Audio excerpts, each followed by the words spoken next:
दिल्ली के एक छोटे से मोहल्ले में जहाँ गलियां तंग थी और घर एक दूसरे से सटे हुए, वहां रहती थी अनन्या भाभी।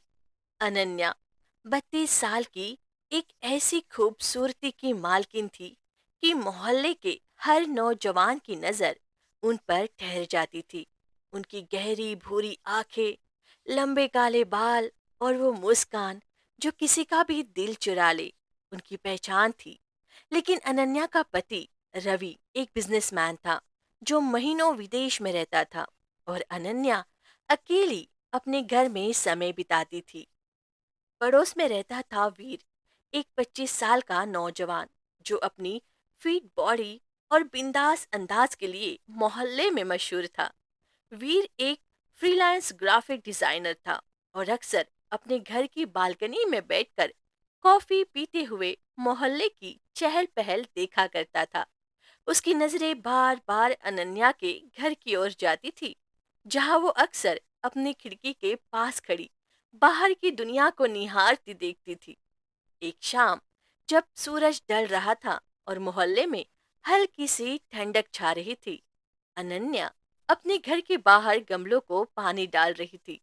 उनकी साड़ी का पल्लू हल्का सा सरक गया था और उनकी कमर की वो नाजुक सी झलक वीर की आंखों में कैद हो गई। वीर जो अपनी बालकनी में खड़ा था, वीर बोल पड़ा, भाभी, आपके गमले तो हमेशा इतने हरे भरे रहते हैं, क्या राज है? अनन्या ने चौंक कर ऊपर देखा और वीर की शरारती मुस्कान देखकर हल्के से हंस दी। राज, बस थोड़ा सा प्यार और ध्यान, उसने जवाब दिया। उनकी आवाज में एक हल्की सी चंचलता थी। वीर ने अपनी कॉफी का मग नीचे रखा और कहा, फिर तो आपके गमलों को बहुत लकी होना चाहिए भाभी। अनन्या का चेहरा हल्का सा लाल हो गया और उन्होंने अपनी साड़ी का पल्लू ठीक करते हुए कहा, तुम भी तो कम शरारती नहीं हो वीर। वो मुस्कुराई और अंदर चली गई, लेकिन उनकी वो एक नजर वीर के दिल में एक अजीब सी हलचल छोड़ गई। उस रात वीर अपनी बालकनी में खड़ा सोच रहा था कि अनन्या की वो मुस्कान और उनकी बातें उसके दिमाग में क्यों बार बार घूम रही थी। और दूसरी तरफ अनन्या अपने बेडरूम में खिड़की के पास खड़ी वीर की उस शरारती बात को याद करके हुए हल्के से मुस्कुरा रही थी। उनके अकेलेपन में पहली बार कोई गर्माहट सी महसूस हो रही थी। उस पहली मुलाकात के बाद वीर का मन बार बार अनन्या के घर की ओर खींचने लगा। अनन्या की वो चंचल मुस्कान, उनकी गहरी आंखें और उनकी साड़ी के नीचे झलकती वो नाजुक कमर उसके दिमाग में बस गई थी। अगले कुछ दिनों में वीर को बहाने मिलने लगे। कभी अनन्या के घर का एक बल्ब खराब रहता था, तो कभी उनके गमलों को शिफ्ट करने में मदद चाहिए थी। अनन्या भी हंसते हुए उसकी मदद स्वीकार करती थी, और हर बार उनकी बातें थोड़ी और लंबी, थोड़ी और गहरी होने लगी थी। एक दो फिर जब मोहल्ला सन्नाटे में डूबा था, अनन्या ने अपनी खिड़की से वीर को देखा, जो अपनी बालकनी में एक किताब पढ़ रहा था। वीर, उन्होंने हल्के से आवाज लगाई। उनकी आवाज में एक अजीब सी मिठास थी। वीर ने चौंक कर ऊपर देखा और मुस्कुराया। जी भाभी, फिर कोई गमला हिलाना है? उसने मजाक में कहा। अनन्या ने अपनी पलकें झपकाई और कहा, नहीं, इस बार कुछ और है। मेरे घर का वाईफाई ठीक नहीं हो रहा, क्या तुम देख सकते हो?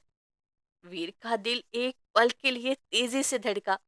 वो जानता था कि ये शायद सिर्फ एक बहाना था, लेकिन उसकी आंखों में वो चमक थी जो उसे अनन्या की ओर खींच रही थी। बिल्कुल भाभी, उसने कहा और सीढ़ियां चढ़कर उनके घर की ओर बढ़ गया।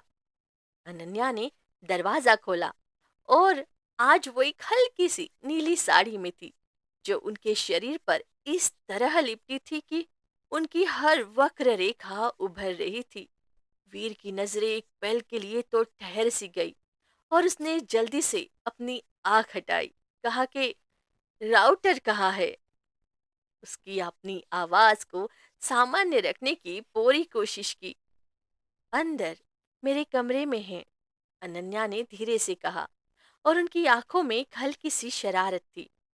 वीर ने गहरी सांस ली और उनके पीछे पीछे उनके बेडरूम की ओर बढ़ा। कमरा सादा था लेकिन बहुत सुंदर था। हल्की सी इत्र की खुशबू, मुलायम बिस्तर और खिड़की से आती धूप जो अनन्या के चेहरे को और निखार रही थी। अनन्या ने राउटर की ओर इशारा किया, जो बेड के पास एक छोटे से टेबल पर रखा था। वीर ने उसे चेक करने की कोशिश की, लेकिन उसका ध्यान बार बार अनन्या पर जा रहा था, जो अब बेड के किनारे पर बैठी थी, अपनी साड़ी का पल्लू हल्के से संभालते हुए। तुम्हें टेक्नोलॉजी में इतनी दिलचस्पी है वीर? उन्होंने पूछा।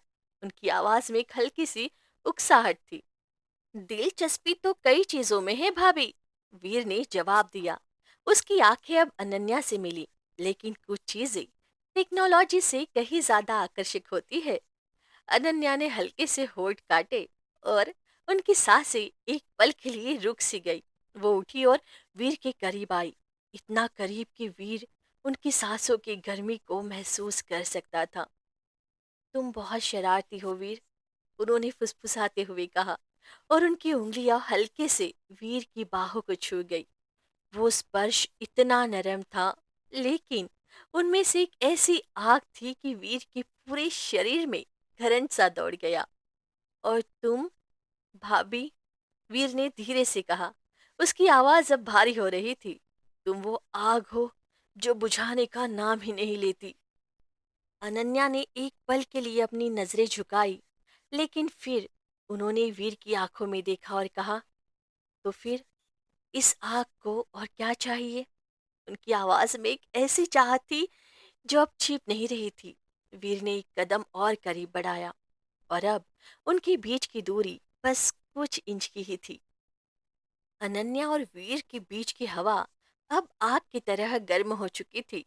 अनन्या की साड़ी का पल्लू हल्का सा सरक गया था, और उनकी गहरी भूरी आंखें वीर को जैसे न्योता दे रही थी।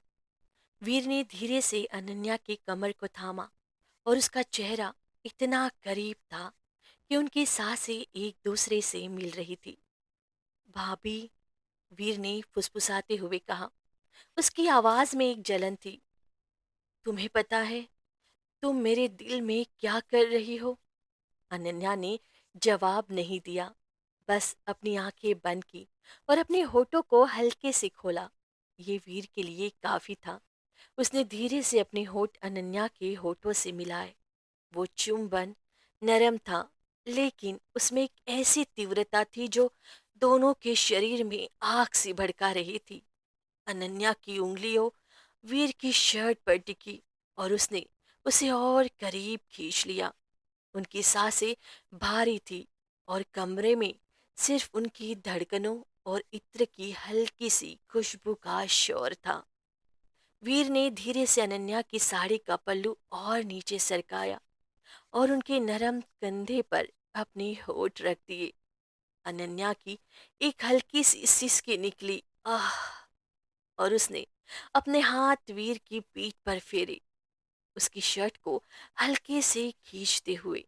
हर स्पर्श, हर चुंबन जैसे उनके बीच की सारी दूरियां मिटा रहा था।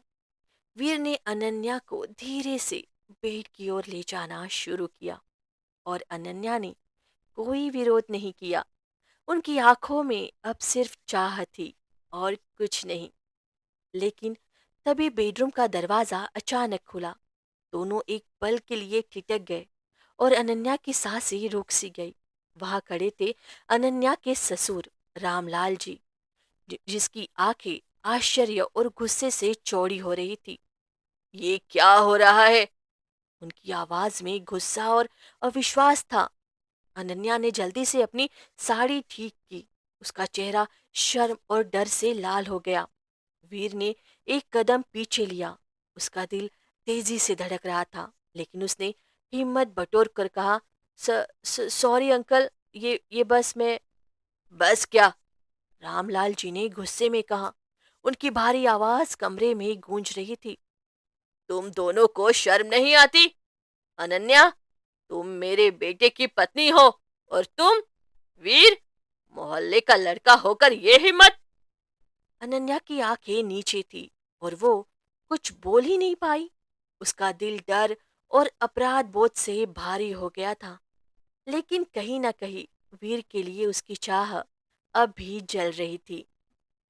रामलाल जी ने एक गहरी सांस ली और कहा, मैं अभी रवि को फोन करता हूँ। ये सब उसे पता चलना चाहिए। अनन्या ने तुरंत सिर उठाया। उसकी आंखों में आंसू थे।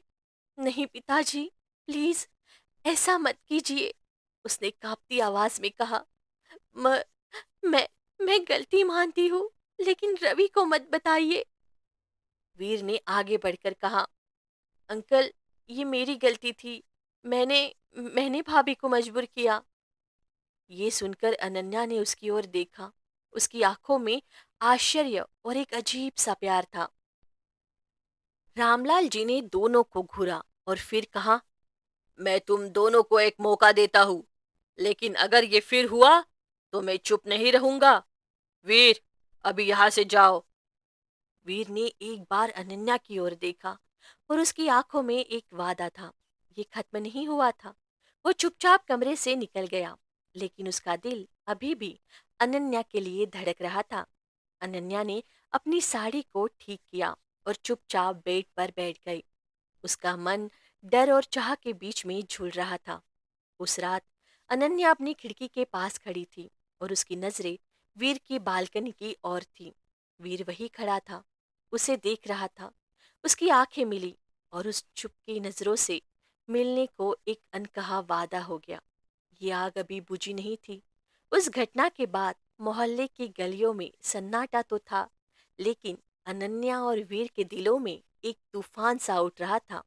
अनन्या अपने कमरे में अकेली बैठी उस दिन की घटना को याद कर रही थी।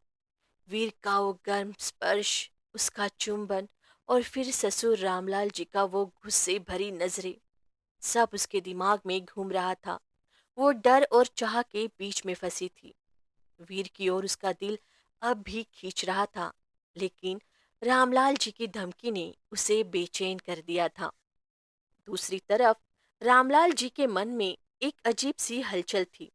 उस दिन अनन्या को वीर के साथ उस हाल में देखकर उनका गुस्सा तो भड़का था, लेकिन उनकी आंखों में अनन्या की वो खूबसूरती, वो साड़ी में उभरती वक्र रेखाएं और वो सिरहन भरी सांसें भी देखी थी। रामलाल जी, जो अब 55 साल के थे, अपनी जवानी के दिनों को याद करने लगे। उनकी पत्नी की मृत्यु को कई साल हो चुके थे और अनन्या की वो जवानी उनके मन में एक ऐसी आग जगा रही थी जिसे वो दबाने की कोशिश कर रहे थे, लेकिन नाकाम रहे। एक रात जब मोहल्ला गहरी नींद में डूबा था और चांद की हल्की रोशनी अनन्या के कमरे की खिड़की से छन कर आ रही थी, अनन्या अपने बिस्तर पर लेटी थी। उसने एक हल्की सी सिल्क की नाइटी पहनी हुई थी जो उसके शरीर पर लिपटी हुई थी। तभी उसके कमरे का दरवाजा धीरे से खुला। अनन्या ने चौंक कर सिर उठाया और देखा कि रामलाल जी अंदर आ रहे थे। उनकी आंखों में एक अजीब सी चमक थी जो अनन्या ने पहले कभी नहीं देखी थी। पिताजी, अनन्या ने कांपती आवाज में कहा और जल्दी से अपनी नाइटी को ठीक करते हुए बिस्तर पर बैठ गई। आप इतनी रात को? रामलाल जी ने दरवाजा बंद किया और धीरे से अनन्या की ओर बढ़े। उनकी आवाज भारी थी और उसमें एक अजीब सा दबदबा था। अनन्या, उन्होंने कहा, उस दिन जो मैंने देखा वो मेरे दिमाग से निकल नहीं रहा। तुम मेरे बेटे की पत्नी हो, लेकिन तुमने जो किया वो कोई भूलने वाली बात नहीं है। अनन्या का चेहरा डर से सफेद पड़ गया। पिताजी, मैंने माफी मांगी थी। मैं मैं वो गलती दोबारा नहीं करूंगी, उसने कहा। उसकी आंखें नीचे की ओर थी, लेकिन रामलाल जी ने एक कदम और करीब बढ़ाया और उनकी नजरें अनन्या की नाइटी के पार उसके शरीर की रेखाओं पर ठहर गई। माफी से क्या होता है अनन्या? उन्होंने धीरे से कहा। उनकी आवाज में एक खतरनाक मिठास थी। तुम्हारी वो प्यास, वो आग मैंने देखी है, और अब मुझे लगता है शायद मैं भी उसी आग का हिस्सा बन सकता हूँ। अनन्या की सांसें रुक गई। वो समझ गई थी कि रामलाल जी का क्या कहना था और वो क्या कहना चाहते थे। उसने पीछे हटने की कोशिश की, लेकिन रामलाल जी ने उसका हाथ पकड़ लिया। उनका स्पर्श ठंडा था, लेकिन उसमें एक जलन थी जो अनन्या को डराने के साथ साथ असहज महसूस कर रही थी। पिताजी, ये गलत है, उसने कांपते हुए कहा। प्लीज मुझे छोड़ दीजिए। रामलाल जी ने हल्के से हंसा और उनकी उंगलियां अनन्या के कलाई पर और सख्त हो गई। गलत? और उस लड़के के साथ जो तुम कर रही थी वो सही था? उन्होंने कहा। उनकी आंखें अनन्या के चेहरे पर टिकी थी। मैं रवि को सब बता सकता हूँ अनन्या, तुम्हारी जिंदगी बर्बाद हो जाएगी, लेकिन अगर तुम मेरी बात मानो तो ये राज मेरे और तुम्हारे बीच ही रहेगा। अनन्या का दिल तेजी से धड़क रहा था। उसका मन डर, गुस्सा और असहायता से भरा था, लेकिन कहीं न कहीं वो जानती थी कि अगर उसने रामलाल जी की बात नहीं मानी तो उसका और वीर का रिश्ता, जो अभी शुरू भी नहीं हुआ था, खत्म हो जाएगा। उसने एक गहरी सांस ली और अपनी आंखें बंद कर ली, जैसे वो इस हकीकत से भागना चाहती हो। अनन्या का दिल अभी डर, अपराध बोध और वीर के लिए उस जलती हुई चाह के बीच उलझा था।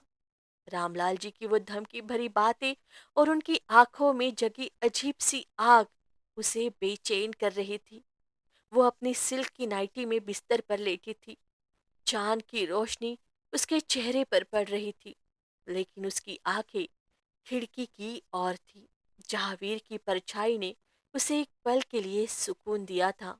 वीर का वो इशारा, वो नजरें, जैसे कह रही थी कि वो उसे इस मुसीबत से निकाल लेगा, लेकिन अभी कुछ भी साफ नहीं था। तभी अनन्या के कमरे का दरवाजा फिर से खुला। उसने सोचा शायद रामलाल जी फिर से आए हैं, और उसका दिल डर से धड़कने लगा। लेकिन जब उसने सिर उठाकर देखा तो वहां खड़ा था रवि, उसका पति, जिसे वो कई महीनों के बाद देख रही थी। रवि का चेहरा थकान से भरा था, लेकिन उसकी आंखों में एक अजीब सी चमक थी। उसने अपना सूटकेस एक तरफ रखा और धीरे से दरवाजा बंद किया। रवि, अनन्या ने चौंक कर कहा और जल्दी से बिस्तर पर बैठ गई। उसकी आवाज में आश्चर्य और घबराहट थी। तुम तुम अचानक, तुमने बताया भी नहीं। उसकी नाइटी हल्की सी सिरक गई थी और वो जल्दी से ठीक करने लगी। रवि ने एक कदम आगे बढ़ाया और उसकी नजरें अनन्या के चेहरे से लेकर उसके शरीर की रेखाओं पर ठहर गई। सोचा तुम्हें सरप्राइज दूं, उसने धीरे से कहा। उसकी आवाज में एक गहरी थकान थी, लेकिन साथ में एक चाह भी थी। अनन्या का मन उलझन में था। वो पहले ही वीर के साथ हुए पल, फिर रामलाल जी की धमकी, और अब रवि की अचानक वापसी से थक चुकी थी। उसका शरीर और दिमाग दोनों थके हुए थे, लेकिन रवि की नजरें उसे कुछ और ही कह रही थी। वो बेड के पास आया और अनन्या के करीब बैठ गया। उसका हाथ धीरे से अनन्या की जांघ पर गया और उसने कहा, कितने दिन हो गए अनन्या, तुम्हें इस तरह देखे हुए। अनन्या की सांसें तेज हो गई। रवि का स्पर्श उसे अजीब सा लग रहा था। कहीं ना कहीं उसमें वो गर्माहट नहीं थी जो वो वीर के लिए स्पर्श कर रही थी, लेकिन वो अपने पति को मना भी नहीं कर पा रही थी। उसने हल्के से मुस्कुराने की कोशिश की और कहा, तुम तो हमेशा बिजी रहते हो रवि, मैं बस यही थी। उसकी आवाज में एक हल्की सी कपन थी जो रवि ने शायद नजरअंदाज कर दी। रवि ने अनन्या की ओर देखा और उसे अपनी ओर खींचा, और उसका चेहरा अनन्या के इतने करीब था कि वो उसकी सांसों की गर्मी को महसूस कर सकती थी। आज रात सिर्फ तुम और मैं, उसने फुसफुसाते हुए कहा, और उसके होठ अनन्या के गले पर चल गए। अनन्या ने अपनी आंखें बंद कर ली, लेकिन उसका मन कहीं और था। वीर की उन नजरों में जो खिड़की के बाहर से उसे देख रही थी। रवि का चुंबन गहरा हो रहा था और उसका हाथ अब अनन्या की नाइटी के नीचे सरक रहा था। लेकिन अनन्या का दिल अब भी वीर के साथ उस पल में अटका था। उसने धीरे से रवि को पीछे धकेला और कहा, रवि, मैं थक गई हूँ। आज बहुत लंबा दिन था ना। रवि ने एक पल के लिए उसे देखा। उसकी आवाज में थोड़ा गुस्सा और थोड़ा आश्चर्य था। थक गई हो? उसने पूछा। उसकी आवाज में एक हल्की सी नाराजगी थी। मैं इतने बहनों बाद घर आया हूँ अनन्या, कम ऑन। अनन्या ने अपनी नजरें झुकाई और उसके मन में रामलाल जी की धमकी और वीर की वो नजरें घूम रही थी। वो जानती थी कि अगर रवि को कुछ भी शक हुआ तो सब कुछ बर्बाद हो जाएगा। उसने हिम्मत जुटाई और रवि का हाथ थामकर कहा, बस आज आज थोड़ा सुकून चाहिए, कल बात करते हैं, ठीक है? रवि ने एक गहरी सांस ली और बेड से उठ गया। ठीक है, उसने कहा और अपनी सूटकेस की ओर बढ़ गया। मैं गेस्ट रूम में सोता हूँ। वो कमरे से बाहर निकल गया और अनन्या ने एक लंबी सी सांस छोड़ी। उसका शरीर थकान से भारी था, लेकिन उसका मन अब भी वीर की ओर खींच रहा था। वो खिड़की के पास गई और वहां वीर अब भी खड़ा था। चांद की रोशनी में उसकी आंखें चमक रही थी। उसकी नजरें फिर मिली और उस एक पल में अनन्या को लगा जैसे वो सारी दुनिया भूल सकती है। रामलाल जी की धमकी, रवि की वापसी, सब कुछ। वीर ने चुपके से हाथ हिलाया, जैसे वो कह रहा हो कि वो उसका इंतजार करेगा।